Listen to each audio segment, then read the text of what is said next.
وذروا الذين يلحدون في أسمائه. الحمد لله رب العالمين والصلاة والسلام على رسوله الأمين وعلى آله وأصحابه أجمعين وبعد. محترم ناظرین، اللہ تبارک و تعالیٰ کے دو اہم نام الخبیر اور اللطیف کے بارے میں اس سے پہلے ایپیسوڈ میں بات آپ کے سامنے آئی تھی. اللہ تبارک و تعالیٰ کے یہ دو نام ایک ساتھ قرآن میں کئی جگہوں پہ آئے ہوئے ہیں. الخبیر کا معنی ہوتا ہے باریک سے باریک چیزوں کی خبر رکھنے والا، ہر چیز کی خبر رکھنے والا، یہاں تک کہ باریک سے باریک، چھوٹی سے چھوٹی اور معمولی سے معمولی چیز کی خبر رکھنے والا. اور اللطیف کے اندر دو معنی پایا جاتا ہے. ایک معنی وہی ہے جو الخبیر کا ہے، یعنی باریک سے باریک چیزوں کی خبر رکھنے والا، اور چھوٹی سے چھوٹی معمولی سے معمولی چیزوں کی خبر رکھنے والا، یعنی ہر چیز کی خبر رکھنے والا. کوئی چیز بھی اس سے مخفی نہیں، پوشیدہ نہیں. اور اللطیف کا دوسرا معنی ہے کہ اللہ تبارک و تعالیٰ کے اندر لطف کی، مہربانی کی، کرم کی صفت ہے، فضل کی صفت ہے. اللہ تبارک و تعالیٰ اپنے کرم کی لوگوں پر بارش فرماتا ہے. اللہ تعالیٰ کے لطف و کرم کے سائے میں لوگ زندگی بسر کرتے ہیں، لیکن اللہ تبارک و تعالیٰ اپنے خاص بندوں پر اپنا خاص کرم کرتا ہے، اپنا خاص لطف ان کے اوپر کرتا ہے، اس کی خاص مہربانیاں ان کے ساتھ ہوتی ہیں. اللہ تبارک و تعالیٰ کے لطف و کرم کے مظاہر میں نے آپ کے سامنے یہ بیان کیا تھا، یہ عرض کیا تھا کہ سب سے بڑا کرم تو اس مولا کا یہ ہے، سب سے بڑا لطف یہ ہے کہ وہ ایمان کی دولت سے مالا مال کر دے اور اطاعت اور فرما برداری کے راستے پر لگا دے، جہالت اور گمراہیوں کی بھول بھلائیوں سے محفوظ رکھے، ہمیشہ راہ ہدایت پر قائم رکھے. اللہ تبارک و تعالیٰ کے لطف و کرم کا دوسرا مظہر یہ کہ اللہ تبارک و تعالیٰ جائز طریقے سے، جائز سورس سے ہمارے لیے رزق کا سامان مہیا کر دے. رزق تو سب کو ملتا ہے، دنیا میں جتنی بھی مخلوقات ہیں سب کی رزق کی ذمہ داری اللہ تعالیٰ کی ہے اور سب کو اس کا رزق پہنچتا ہے. لیکن اللہ تعالیٰ کا خاص لطف و کرم یہ ہے کہ یہ رزق، اللہ تبارک و تعالیٰ کی یہ روزی حلال ذریعے سے پہنچے، ایک ایسے سورس اور ایک ایسے ذریعے سے کہ جہاں روزی روٹی کماتے ہوئے بندہ اپنے دین پر قائم رہ سکے، اپنے رب کی عبادت سے غافل نہ ہونے پائے، جو اس کی زندگی کا اصل مقصد ہے، جس کے لیے اللہ تبارک و تعالیٰ نے اسے پیدا کیا. وَمَا خَلَقْتُ الْجِنَّ وَالْإِنسَ إِلَّا لِيَعْبُدُونَ، کہ میں نے جنوں اور انسانوں کو صرف اس لیے پیدا کیا ہے کہ وہ میری عبادت کریں. اس کی تخلیق کا اصل مقصد تو اللہ تعالیٰ کی عبادت ہے. اس لیے اگر روزی روٹی کا ذریعہ ایسا ہو جہاں انسان اپنے رب کی عبادت میں آزاد ہو اور آسانی سے اپنے رب کی عبادت کر سکے، تو یہ اللہ تبارک و تعالیٰ کا خاص لطف ہے، خاص کرم ہے کہ اللہ تبارک و تعالیٰ نے اس کا سورس آف انکم ایسا بنایا ہے جہاں اسے اپنے رب کی عبادت میں آزادی حاصل ہے. اللہ تبارک و تعالیٰ کا ایک خاص لطف اور کرم میرے بھائیوں یہ بھی ہے کہ اللہ تبارک و تعالیٰ کسی شخص کو ایسے والدین دے دے، ایسے گھرانے میں اس کی پیدائش ہو جو اللہ تبارک و تعالیٰ کے اطاعت گزار ہیں، فرما بردار ہیں. نیک اور صالح والدین کے یہاں کوئی شخص اگر پیدا ہوا ہے تو یہ اللہ تبارک و تعالیٰ کا اس پر خاص کرم ہے، اللہ تبارک و تعالیٰ کا یہ خاص لطف ہے.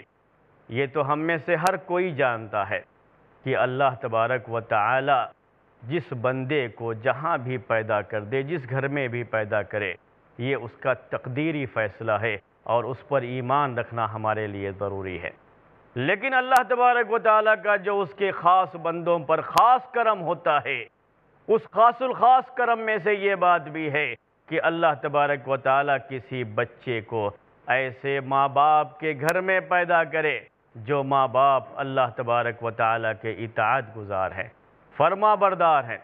اللہ تبارک و تعالیٰ کے فرما بردار جو بندے ہیں، جو والدین ہیں، اگر ان کی گود میں بچہ پلتا ہے، بڑھتا ہے، تو بچہ بھی اسی طریقے سے اللہ تبارک و تعالیٰ کی اطاعت گزاری اور وفا شعاری میں پلتا اور بڑھتا ہے۔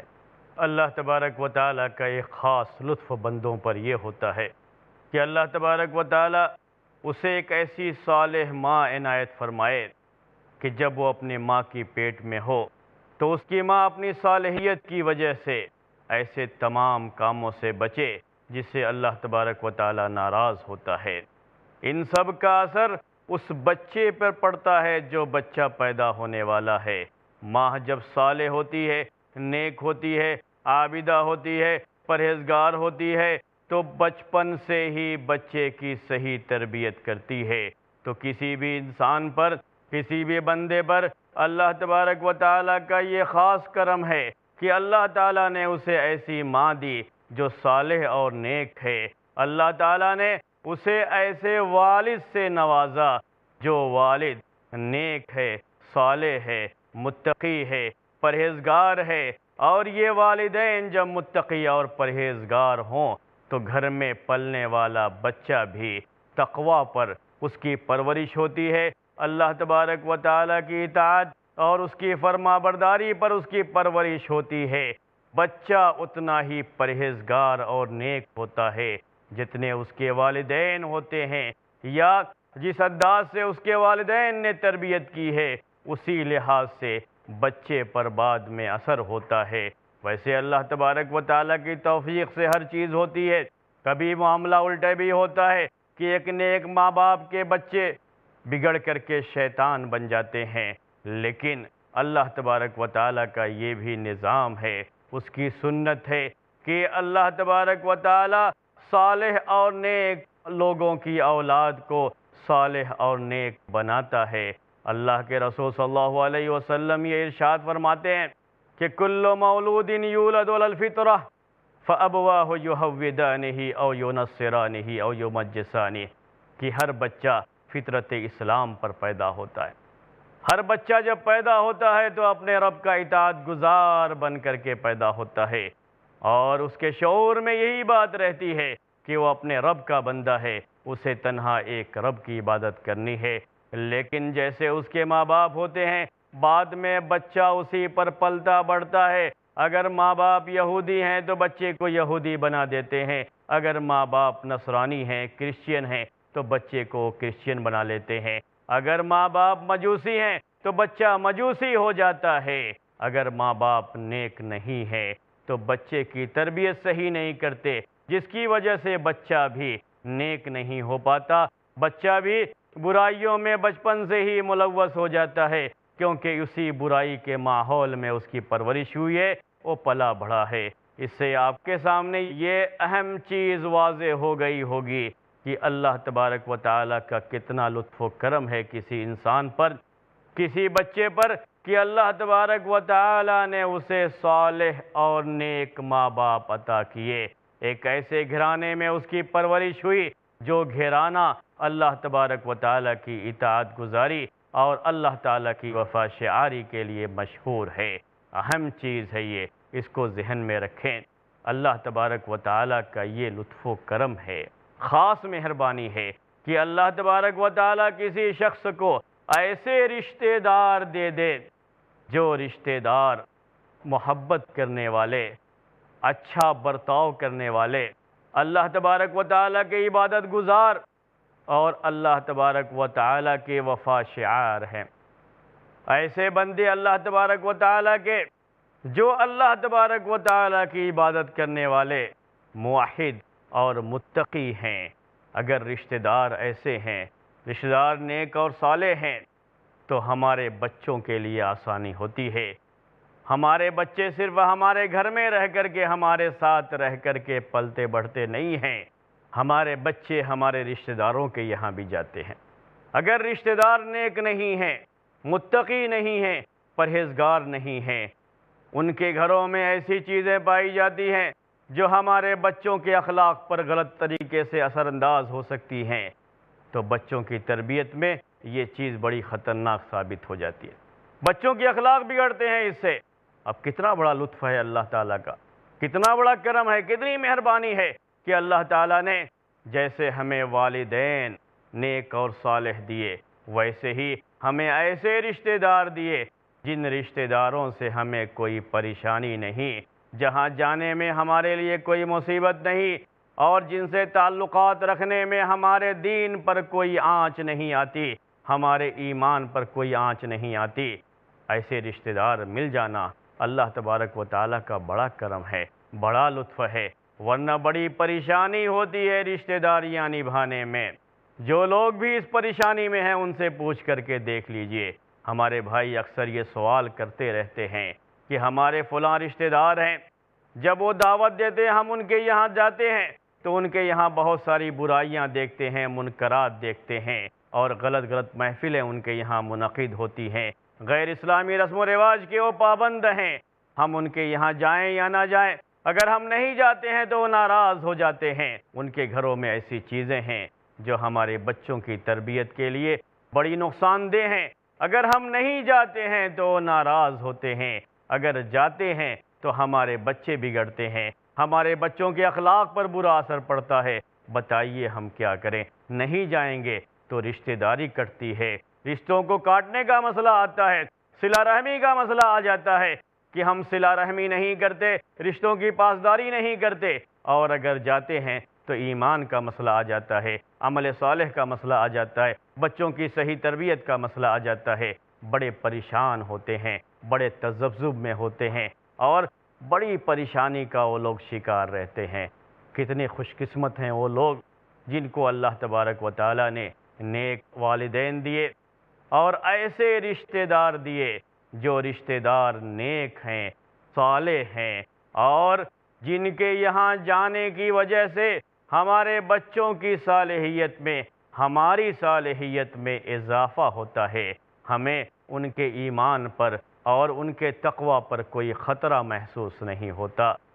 محترم ناظرین، اب وقت ہو چلا ہے ایک چھوٹے سے بریک کا، اس لیے ہم تھوڑی دیر کے لیے آپ سے اجازت چاہتے ہیں۔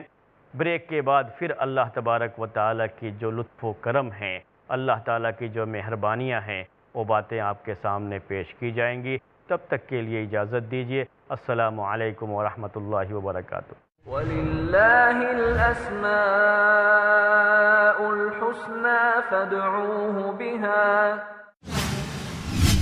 ٹین فار ٹینز، دیکھیے نثار نڈیاڈوالا کے ساتھ ٹین ایجرز کے لیے ایسا سبق جو زندگی کی سچائی کو اسلام کی نظروں سے محسوس کرا دے۔ ہر جمعہ دوپہر 3:30 بجے اور شام 7 بجے صرف i+ TV پر۔ بہتر زندگی کے لیے قیامت سے پہلے جانیے شیخ مصطفیٰ اجمل مدنی سے قبل قیامت پیش آنے والے وہ سارے واقعات جن کے بارے میں حدیث نے دیے اشارات۔ ہر منگل رات 8 بجے صرف i+ TV پر۔ بہتر زندگی کے لیے۔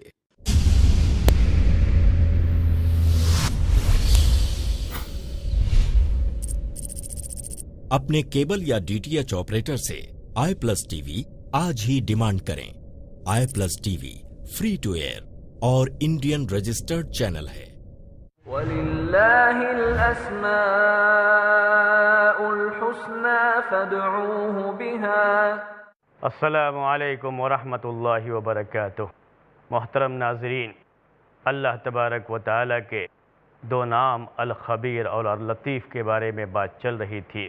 اللہ تبارک و تعالیٰ کے جو خاص لطف و کرم ہیں، اللہ تعالیٰ کی جو خاص مہربانیاں ہیں، اس میں سے ایک مہربانی یہ بھی ہے کہ اللہ تبارک و تعالیٰ کسی بندے کو ایسی اولاد دے دے جو اولاد اس کے لیے آنکھ کی ٹھنڈک بنے، ایسی نیک اولاد جو اولاد اپنے والدین کی مطیع ہو، فرما بردار ہو، اپنے والدین کا کہنا مانتی ہو، اپنے باپ کی اطاعت گزار ہو، اپنی ماں کا احترام کرنے والی ہو، اور ماں کے احترام کی یہ حد ہو کہ ماں کی خدمت کو اپنے لیے باعث فخر سمجھتی ہو۔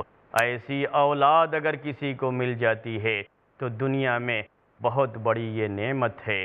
اللہ تبارک و تعالیٰ کا یہ بڑا خاص کرم ہوتا ہے کسی بندے پر کہ اللہ تعالیٰ اسے نیک اور صالح اولاد دے دے۔ اللہ تبارک و تعالیٰ نیک اور صالح اولاد اگر عنایت کر دے، اس کی مہربانی ہو جائے کہ وہ نیک اور صالح اولاد عطا کر دے، تو یہ بندے پر اللہ تعالیٰ کا بڑا خاص کرم ہوتا ہے، بڑی خاص مہربانی ہوتی ہے۔ ہمیشہ ہمیں یہ دعا کرتے رہنا چاہیے کہ اللہ تعالیٰ ہماری اولاد کو نیک اور صالح بنائے، اور اس کے لیے جو ظاہری اسباب ہیں، یعنی ان کی صحیح تربیت کرنا، صحیح تعلیم کا خیال کرنا، اسے بھی اپنانا چاہیے۔ لیکن ہمیشہ یہ بھی یاد رکھیے کہ نیک اور صالح اولاد یہ اللہ تبارک و تعالیٰ کا خاص کرم ہے، خاص لطف ہے بندے پر کہ اللہ تعالیٰ نے اسے نیک اور صالح اولاد دی۔ اللہ تبارک و تعالیٰ کا ایک خاص لطف اور خاص کرم یہ بھی ہے کہ اللہ تبارک و تعالیٰ کسی کو اچھے ساتھی دے، اچھے ساتھی، نیک اور پارسا، تقوی شعار، اللہ تبارک و تعالیٰ کے عبادت گزار ساتھی ملیں اس کو۔ اللہ تعالیٰ کا یہ بھی بڑا خاص کرم ہے۔ آپ جانتے ہیں کہ صحبت کا بھی انسان پر بہت اثر پڑتا ہے۔ فارسی زبان میں یہ بات بہت مشہور رہی ہے کہ صحبت صالح تورا صالح کند و صحبت طالح تورا طالح کند، کہ نیک لوگوں کی صحبت تمہیں نیک بناتی ہے اور برے لوگوں کی صحبت تمہیں برا بنا دیتی ہے۔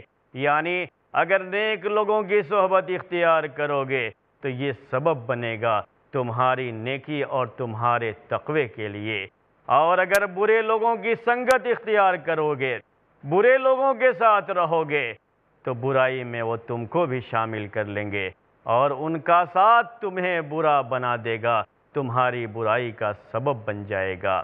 عربی زبان میں بھی یہ چیز بہت مشہور ہے کہ لا تسأل عن المرء واسأل عن قرینہ، کہ کسی آدمی کے بارے میں نہ پوچھو، اس کے جو ساتھی ہیں، اس کے سنگت میں جو لوگ رہتے ہیں، ان کے بارے میں معلوم کر لو۔ فإن القرین بالمقارن یقتدی، کیونکہ ساتھی اپنے ساتھیوں کے جیسا ہی سلوک کرتا ہے، برتاؤ کرتا ہے، اس کی عادتیں بھی وہی ہوتی ہیں جو اس کے ساتھیوں کی ہوتی ہیں، اپنے ساتھیوں کے نقش قدم پر وہ بھی چلتا رہتا ہے۔ اس لیے اگر کسی کو معلوم کرنا ہے تو معلوم کر لو ان کے ساتھیوں کو دیکھ کر کے۔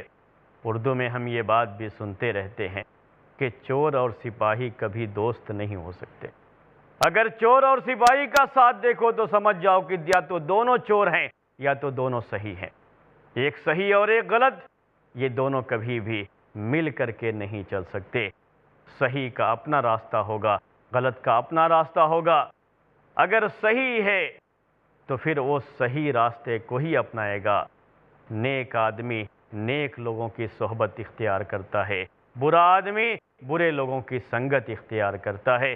اس لیے کہا گیا کہ جب بھی کوئی صحبت اختیار کرے، ساتھی اختیار کرے، زندگی گزارنے کے لیے ساتھی کی بھی ضرورت پڑتی ہے، تو ہمیشہ اچھے لوگوں کی صحبت اختیار کرے۔ اللہ کے رسول صلی اللہ علیہ وسلم نے ارشاد فرمایا، مثل الجلیس الصالح والجلیس السوء کحامل المسک ونافق الکیر، کہ اچھے ساتھی کی مثال اور برے ساتھی کی مثال خوشبو بیچنے والے اور بھٹی پھونکنے والے سے ہے۔ اچھے ساتھی کی مثال خوشبو بیچنے والے کی طرح سے ہے۔ ایک آدمی جو مشک بیچتا ہے، ایک آدمی جو سینٹ کی دکان رکھے ہوئے ہے، سینٹ بیچتا ہے، اگر اس کے پاس بیٹھیں گے، اس کے ساتھ رہیں گے، تو تین حال سے خالی نہیں ہے۔ یا تو ہمیں خواہش ہوگی تو ہم اس کی دکان سے کوئی بھی سینٹ، کوئی خوشبو خرید لیں گے، یا اگر ہم نے نہیں خریدا ہے تو وہ ہدیے میں ہم کو دے دے، ایسا بھی ممکن ہے۔ ہدیہ اس نے نہیں دیا، تب بھی جب تک ہم بیٹھے ہوئے ہیں اس کی خوشبو سے لطف اندوز ہوتے رہیں گے۔